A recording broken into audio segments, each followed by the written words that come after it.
Hey guys, welcome back to my channel. My name is Lara Savage, and in this video I'm going to be showing you guys how to sew this blazer. So in my previous video yesterday, I told you guys I was going to post the sewing tutorial today. Yesterday was the pattern making video, so if you've not seen it, go check it out. I'll link it up here and in the description box so that you guys can go check it out. Yes, let's get into this sewing tutorial.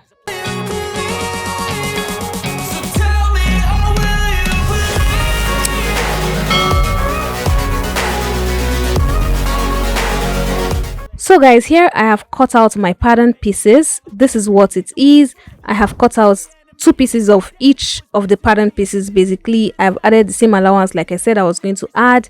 So this is what it looks like. The color as well is cut on a fold. Guys, cut your color piece on a fold, 2 pieces on a fold, and then add interfacing to both of them. So just like I've done right here, this is my color piece, and I have added seam allowance all around and the interfacing. Also, iron interfacing on all the center front pieces. So you have 2 pieces for your lining and 2 pieces for the main fabric. Iron interfacing on all of them. So on all the 4 pieces, we're ironing interfacing on everything, and then we're now going to move to joining our pieces. Now guys, anything you do for the lining piece, make sure you do it for the main piece as well. So for this, we're going to be joining all our back pieces.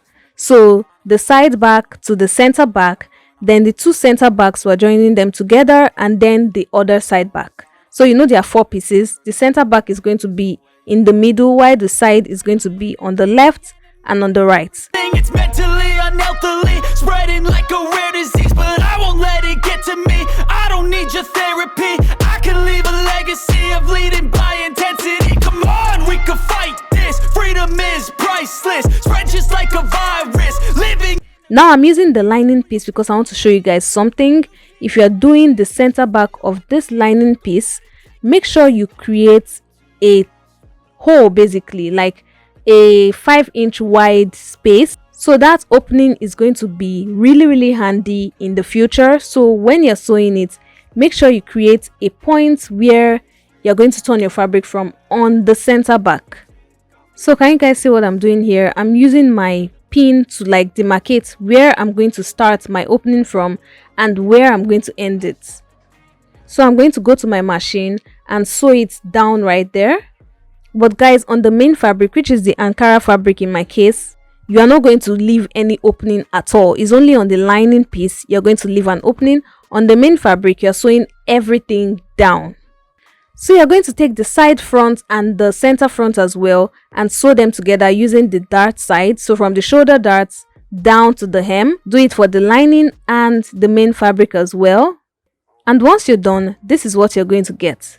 So can you guys see what it looks like? I have sewn both pieces together, and then I'm going to connect the shoulders and the side seams. So you're going to place the shoulders right sides facing right sides and pin it right there. Do it for the other shoulder and then pin the sides as well. Pin the main fabric and the lining as well separately. So you're doing the lining as a blazer itself and the main fabric as a blazer in itself as well, and then you're going to sew it. Now guys, here I've sewn the lining and this is what it looks like. Now I'm going to work on my collar. For the collar, you're going to mark the point where you have the center. So you're going to connect the part with the most curve. So this part where you have the deepest curve, that's what you're going to use as the center point. And you're going to place it right sides facing right sides of your pattern piece. So just like I'm doing right here, place it right sides facing right sides and then pin it to about 2 inches to the curve end. So just like I'm doing right here, once I get to when it's about 2 inches thereabouts to the end, I'm going to stop.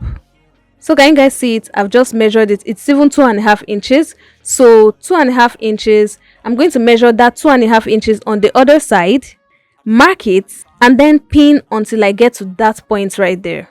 So once I get to that 2.5 inches, I'm going to stop, and then this is what it's going to look like. You're going to sew it from there, from that 2.5 inches down to the other 2.5 inches side.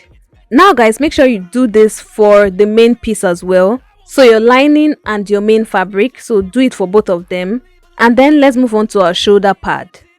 For the shoulder pad, I'm using this wadding or breast pad. It's a thick interfacing, so it's very, very thick.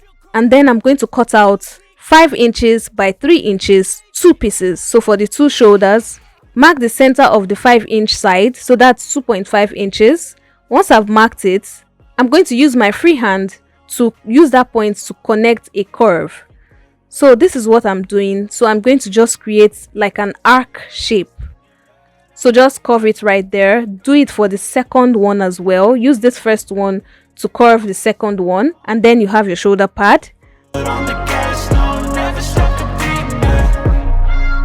Now what you're going to do is take your main fabric, so your main piece.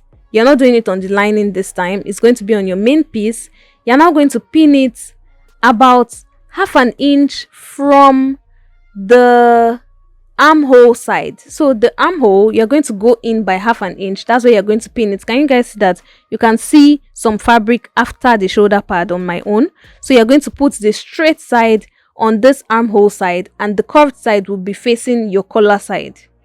Then you're going to sew it down on that straight line right there and top stitch it on the shoulder seam. So you can see that shoulder seam that we have, just top stitch right there so that it can hold the shoulder pad down. So can you guys see, just sew it down right there using a straight line, and then that's all for the shoulder pad. Now for the welt pocket, I have a video already up on my channel for how to create a single welt pocket and a double welt pocket. It will be linked in the description box so that you guys can go see how to make it, you know, without any distractions. Basically, it's really beginner friendly, like it's really beginner friendly, so that you guys can actually add it to this blazer before finishing the entire edges. So watch the pocket tutorial before joining your pieces all around. Now guys, we're now going to take our front piece, our main piece basically, and our lining piece, and we're going to align it together. So align it perfectly. The colors should be aligned, the lapel should be aligned, everything should be aligned. So just align it and sew it all around. So we're sewing it all around, guys. So from the collar to the hem down to the other side, you are sewing everything all around. For the hem, next time I'm going to use a bias tape to finish it, because sometimes it might be irregular when you sew it all around at the hem side. So if you can leave the hem out and sew it using a bias tape to finish it, it might even look, you know, even better. But you can also sew it all around, just sew it all around, and then you fix any bumps that you have after that. So just sew it, but don't sew the armhole. So you're not sewing the armhole at all. We're going to finish the armhole later. So guys, before we work on our armhole, we're going to turn our fabric inside out using that 5-inch space that we left on the lining piece at the center back. Just turn your fabric inside out. Then you're now going to take your armhole, fold it in using 1/2 inch seam allowance for both sides. So just like I've done right here, fold it in and sew it all around. You can also use a bias tape to finish the entire armhole, but if you want a seamless finish just like this one, you're going to sew it using 1/2 inch seam allowance to sew it all around. Then you're now going to finish the hole that we created at the center back in the lining. So you're going to finish that part as well. And that's all, guys. This is done. Like, your blazer is done. I have also ironed the lapel down. And guys, this is what our blazer looks like. It looks really cute. I created a different version of it. This one that is cropped. So it has a belt, basically a long belt basically, and it's cropped. It's beautiful. It turned out amazing, like more amazing than I even thought. So this is what it looks like. It looks beautiful. It looks beautiful. Like, I have no words. It looks beautiful. I also put the single welt pocket and the double welt pocket on either side of it, and it was fabulous. So guys, like I always love doing, my patterns can be manipulated in different ways. And yes, that's all I have for this video. Please don't forget to subscribe, like this video, share within and outside your circle, comment in the comment section. What else would you like to see? What other tutorials would you like to see? Share this video with your sewing community, and if you try it out, tag me on Instagram at Lara Savage Creations and I would share it with all my followers. Until my next video, do have yourself a wonderful morning, noon or night wherever you are. It's still your favorite content creator and fashion entrepreneur, Lara Savage, signing out.